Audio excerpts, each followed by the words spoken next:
আমরা দুঃখ পাই কেন? দুঃখের সময় কোন কাজটি করলে আপনি শান্তি পাবেন? কৃষ্ণ ভুলি সেই জীব অনাদি বহির্মুখ, অতএব মায়া তারে দেয় সংসারের দুঃখ। আমরা কৃষ্ণকে ভুলে যাওয়ার জন্যই এত দুঃখ, এত কষ্ট, এত যন্ত্রণা প্রতি মুহূর্তে ভোগ করি।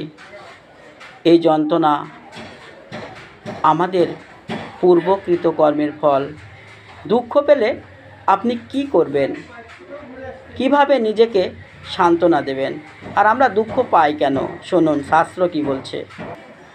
অকারণ তাপ কেন কর নরপতি, কর্ম অনুসারে ফল শুভাশুভগতি।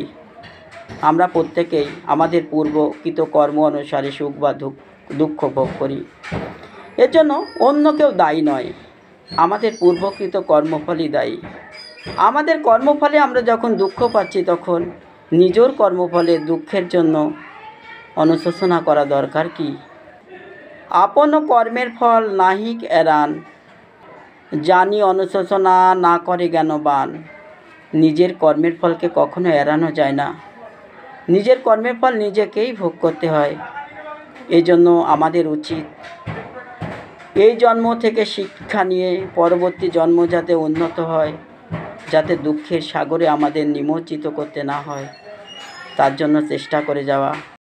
আমরা কীভাবে এই দুঃখের হাত থেকে মুক্তি পাব? দুঃখের হাত থেকে মুক্তি পেতে গেলে আমাদের কি করতে হবে জানেন? সর্বশাস্ত্রের বীজ মন্ত্র হয় দি অক্ষর, আদি অন্ত নাহি যার বেদের অগোচর। সর্বশাস্ত্রের বীজ মন্ত্র অর্থাৎ সর্বশাস্ত্রের নির্যাস হচ্ছে ভগবানের নাম, যার আদি অন্ত নেই, যা বেদও বর্ণনা করতে পারেনি। এই নাম যদি আমরা করি, তাহলে এই নামের মাধ্যমে আমরা শান্তি পাব, আমাদের দুঃখ লাঘব হবে।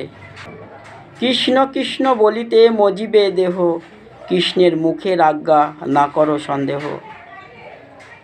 কৃষ্ণ বলতে বলতে আমাদের দেহ কৃষ্ণতে মজে যাবে, ফলে আমাদের দুঃখও ধীরে ধীরে লাঘব হবে।